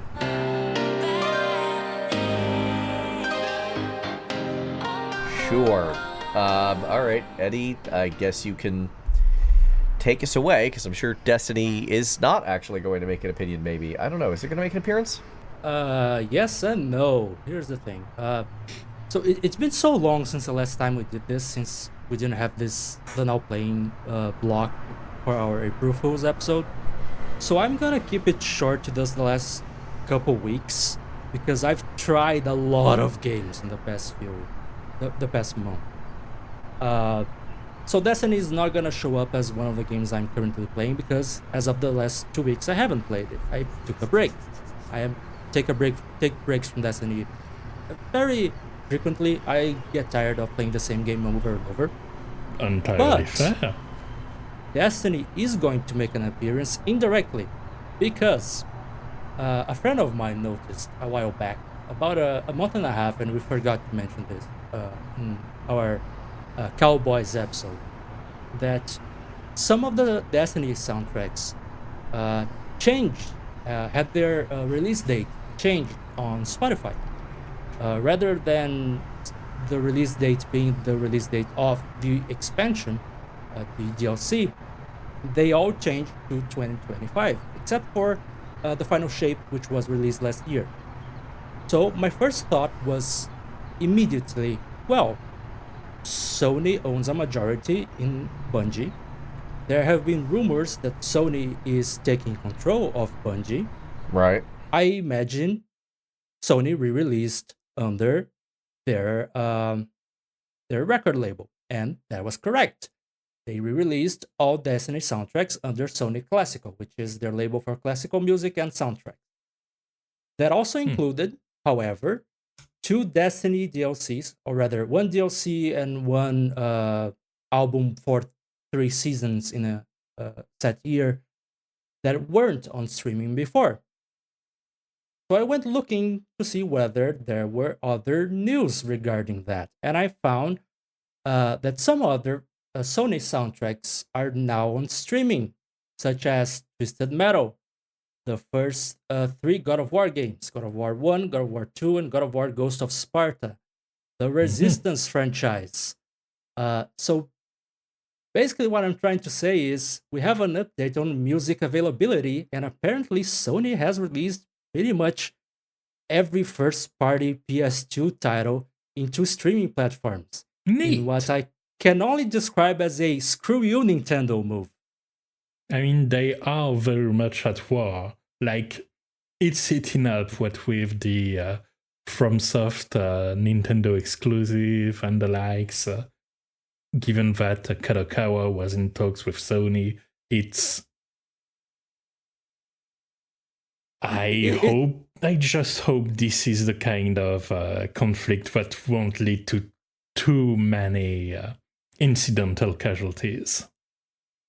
Yeah, I hope this is one of those business conflicts that lead to better experiences and or prices for consumers. You are so cute. That would be nice, but I'm not holding my breath. Yeah, we kind of already know that's not gonna happen, but Yep. at least we have Sony soundtracks on Spotify. You know what? I'll take a win. May not be the cleanest, but I'll take a win. Yeah. But yeah, as for things that I have actually been playing as of the past couple weeks, I've played a lot of a demo of Nine Kings, which is an indie game made by Brazilian devs, incidentally, that's coming out in May. Coming out to early access in May. Right now, we only have a free demo on Steam. It's basically a roguelite deck builder strategy game. There's no other way to describe it. And it has a very sprite-based aesthetics with very tiny sprites for your army, and the soundtrack fits that aesthetic really well. I don't think it's a soundtrack I would listen to in my free time. It doesn't seem to be available online right now either, but that's expected since it's not even in early access yet. Recent release. Yeah, not even a release, really. Yeah. Just literally just a demo as of right now. But it's a neat game. I'm excited to see what comes out of it in the full version. I've also played some Baldur's Gate 3 because of patch 8, aka the final patch, which is the final content patch for the game with 12 new subclasses. So my experimenting mind just directly jumped into the bandwagon and started making new builds for Baldur's Gate 3. Yay! Yeah. I already have half a dozen. Oh boy. Do you ever play with those builds, or are you just like making them? Look, I have so many character sheets from Dungeons and Dragons 4 that I cannot blame Eddie 1 minute. I will just say a little from column A, a little from column B. I tend to get stuck in Act 1 a lot because I keep swapping between different character ideas.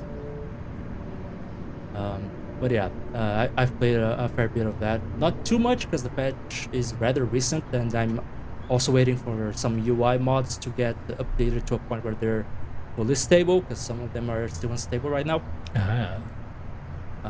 But they're getting there. The modders have been really quick. I've also been playing the game that probably screams me the most, Blueprints. It's a roguelite deck builder puzzle adventure game where you do need to grab a notebook and take notes like in the point and click games of old. Okay. And the soundtrack is by a dark jazz duo who go by Trig and Gusset. They are, I believe, from the Netherlands, so I have no idea how to pronounce their names. That's just how I'm going with. The soundtrack is very ethereal, sometimes ominous, sometimes very focused on the idea of memories, ironically, because you are the heir to the estate that you're investigating, so there are a lot of memories of the family who used to live there. It's the kind of thing that lets you be deep in the tank. Yeah, and the soundtrack works really well for a puzzle game too, because it does have a lot of adventure game DNA. Just a sec. Sorry. Yeah. Yep, I hear it. Yep. Helps to be mad, apparently. Right, back in. Right. It's a soundtrack that allows you to be very contemplative, because while the game has a lot of adventure game DNA, that you do want to take notes, you do want to experiment, you do want to explore like an old adventure game, it is a puzzle game as well. There are some small puzzles here and there that you need to play with, where it's not simply bring item A to point B. You do have actual puzzles on occasion. So the soundtrack being this dark jazz / neoclassical / new agey vibe is it plays to the game's strengths and to how the game is meant to be approached. I do love, incidentally, that they use a lot of the bassoon in this soundtrack, which is not an instrument you hear a lot. It sounds really cool here. Gives a hollow vibe. Yes, but it also helps echoey. ground. Yeah. It gives an echoey vibe, but it also helps ground the soundtrack a little bit when everything else is so ethereal, which is very neat. Another composer whose name I don't know how to pronounce, Michel van der Bos, works for the Age of Wonders franchise, and I've been playing Age of Wonders 4 after the release of the Giant Kings DLC. I'm waiting for one more DLC before going for a new game on this one, but looks fun. Well, I was just in my experimenting mode as well. And wonderful.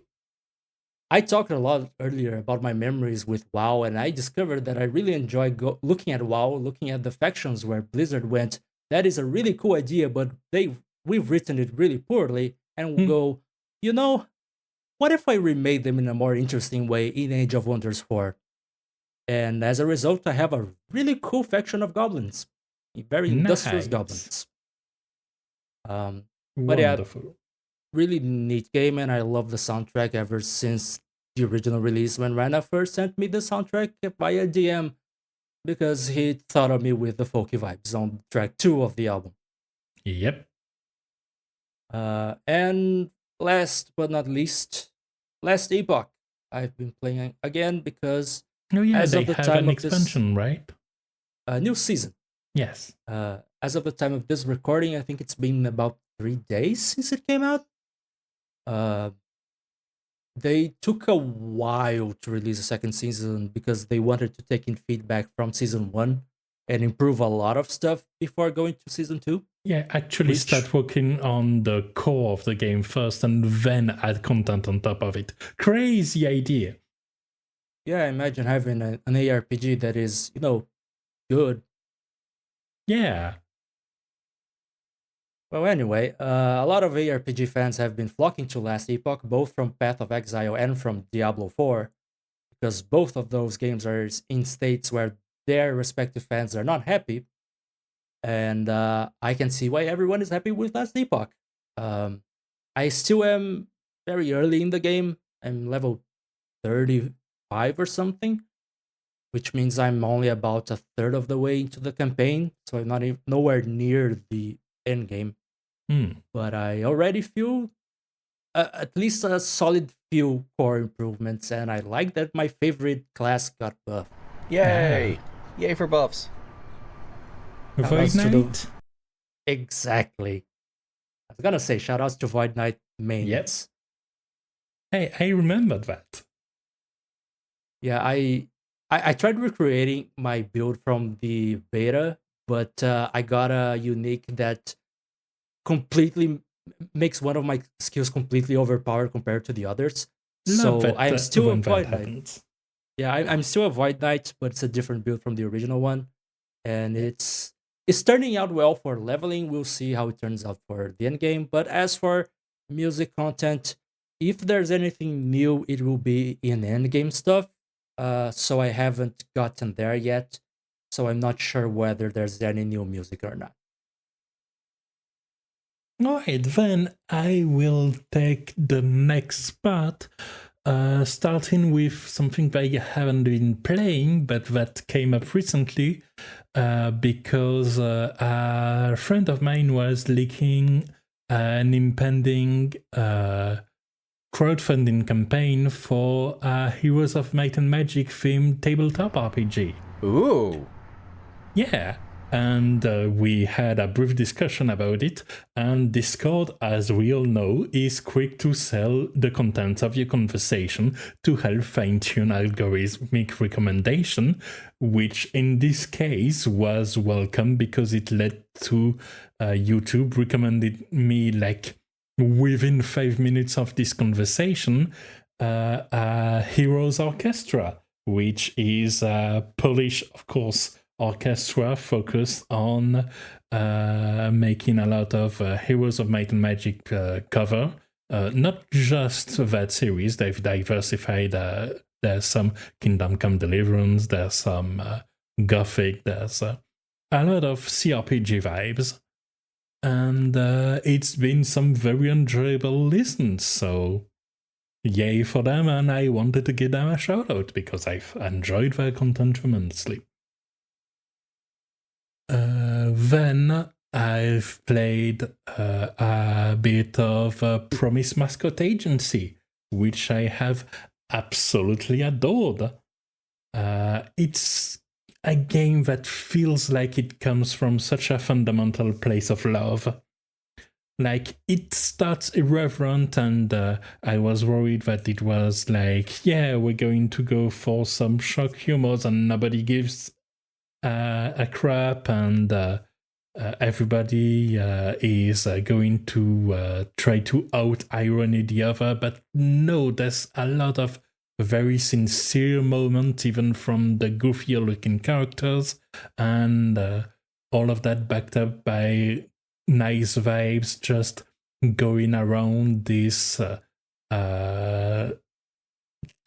that fell in disrepair due to corruption and abandonment, and that you are trying to care about a little more. All aboard your absolutely indestructible K-Track. So yeah, wonderful time. Highly recommend Promise Mascot Agency, including its music that, of course, evokes a nostalgic feeling of this town that feels trapped in time, even though the game happens in a current era. When you go inside a building, you still see cathodic screen computers. Then Haste came out. I played the demo. I liked the demo. I played the full game. I like the full game, even though I try to play on controller and they don't have proper camera control rebinds.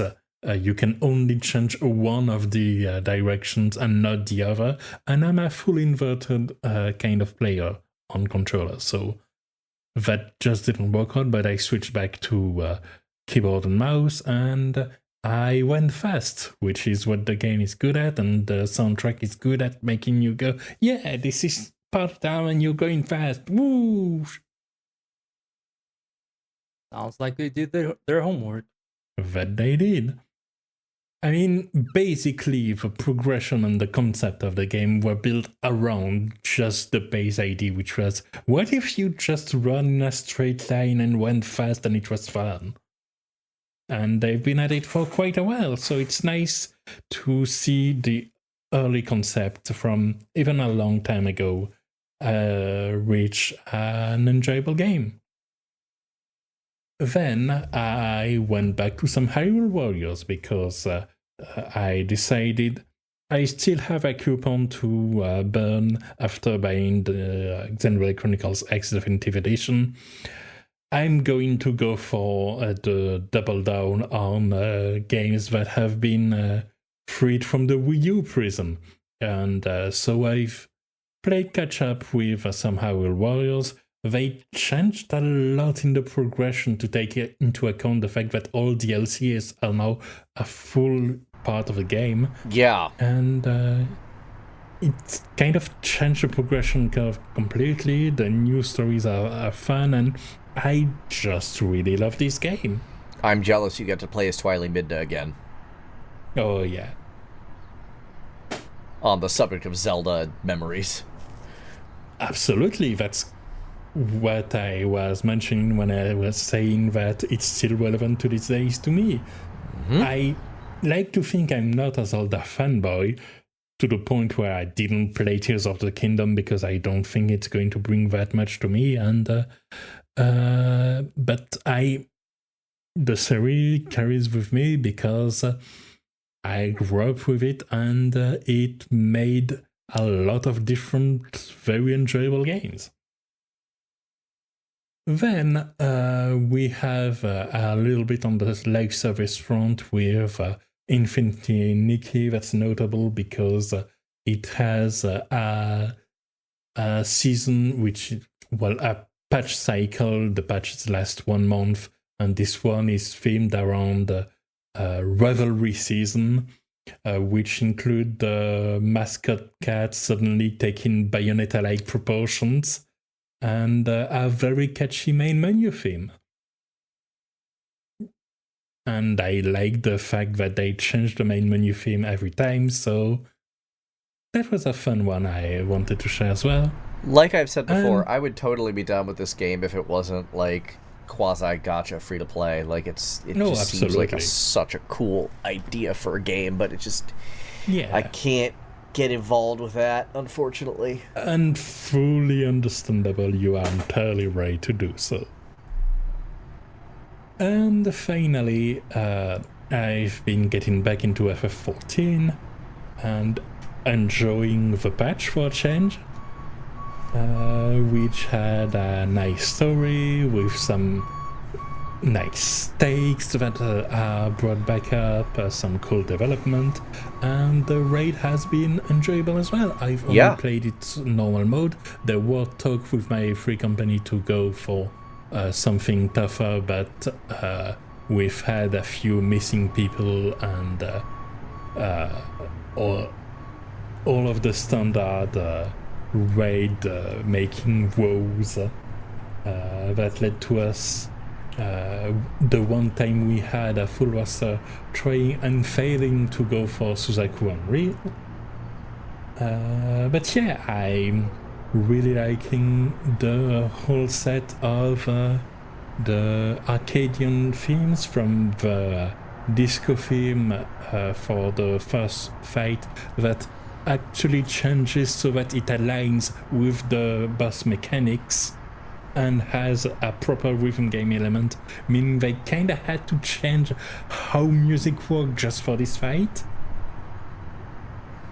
To 6, which is this very goofy rap, including, well, I'm not sure whether I prefer the bar that's all about trying to make something rhyme with orange, or the two different instances of failing to count up or down, proving once and for all that maths down to the music is the hardest mechanic in FF14.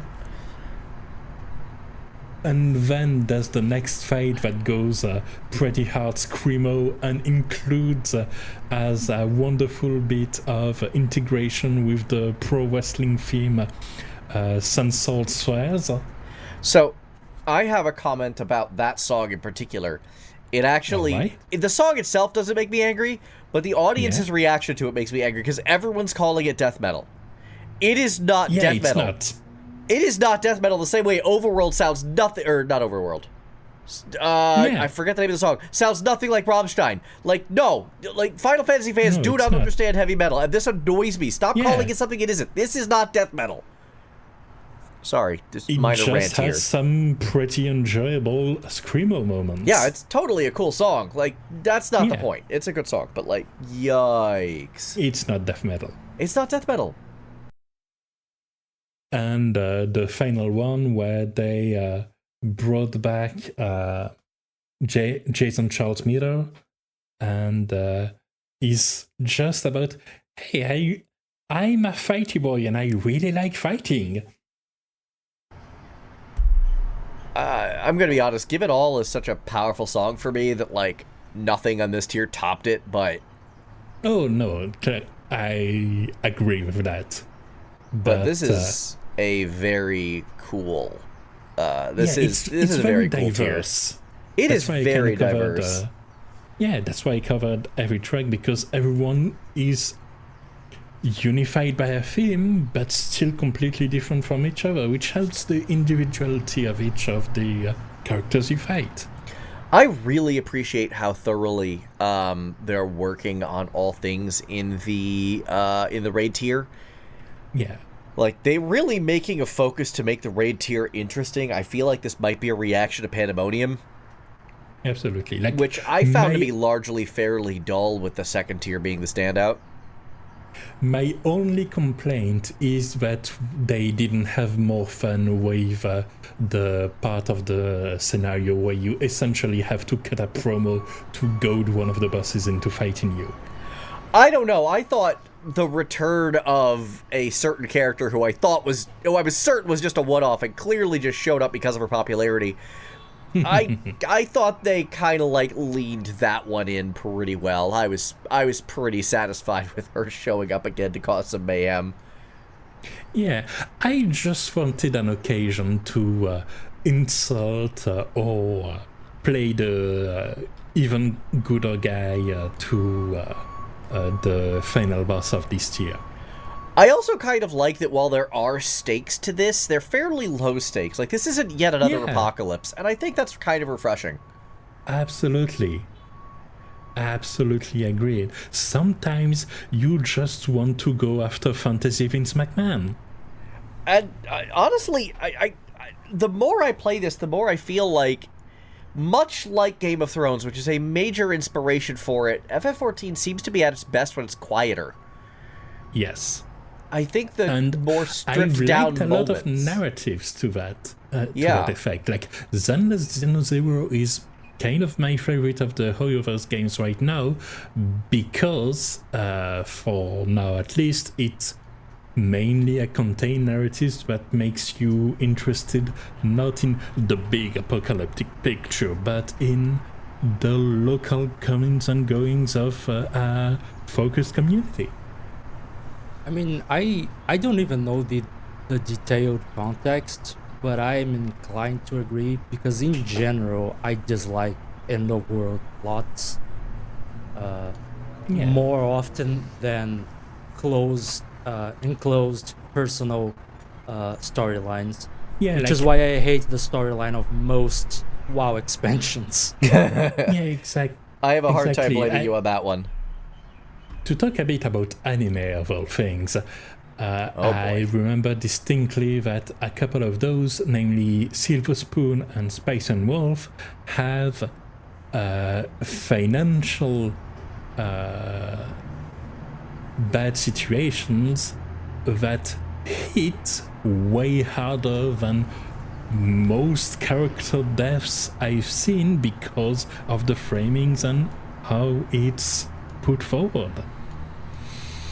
You don't need to go for the biggest, shiniest explosion ever at all times. Anyway, sorry for the little tangent. That's it for my picks. What have you been playing, Galen? Well, let's get to the usual. I have been playing Arknights. Shocker. We had You play Arknights? Right? We had our epilogue to the second arc, so kind of dealing with the aftermath, ending a grand overture, and that's a pretty cool event. It's like we were talking about, it's very quiet. Like, literally, it's just about cleaning up after a war and trying to restabilize the country, and I think that's kind of a cool take that games just do not take all that often. It's nice to deal with the consequences and to not just have a book and it's over, boom. Yes. Also, I like for the music the sense of importance it carries. Yeah. So, I mean, literally, it's like the whole event is just watching the Prime Minister, not the Prime Minister, sorry, the Speaker of Parliament, just try to keep things under control. It's a very interesting read. I like this one a lot. I've been playing the Saga DLC of Vampire Survivors. Yes. And I have opinions. Oh. First and foremost, I've discovered that my dislike of Saga apparently is outright revulsion, because the second I saw the graphics for the glimmer mechanic happen in Vampire Survivors, I had an immediate negative reaction. No. As it turns out, the glimmer mechanic actually works way better in an action game than it ever did in an RPG, so it's not actually that bad. I do actually like these weapons a lot, but it makes me once again committed to never again touching a damn Saga game. Turns out memories can be bad and associate adverse reactions as well. Yeah, this one's definitely negative. It's cool that this is a free DLC. I do like the stage they gave us as well, the new stage. I thought that was cool. Also, I love that the reason this is a free DLC is essentially making it paid would be too much paperwork, so let's go for free. This is a passion project anyway. I respect it. I do. They have consistently proven that they have not been focusing on just the bottom line. They've been focusing on making a cool video game and letting their reputation kind of sell the game, and it has been working, given the sheer cultural impact. It's working. Oh yeah.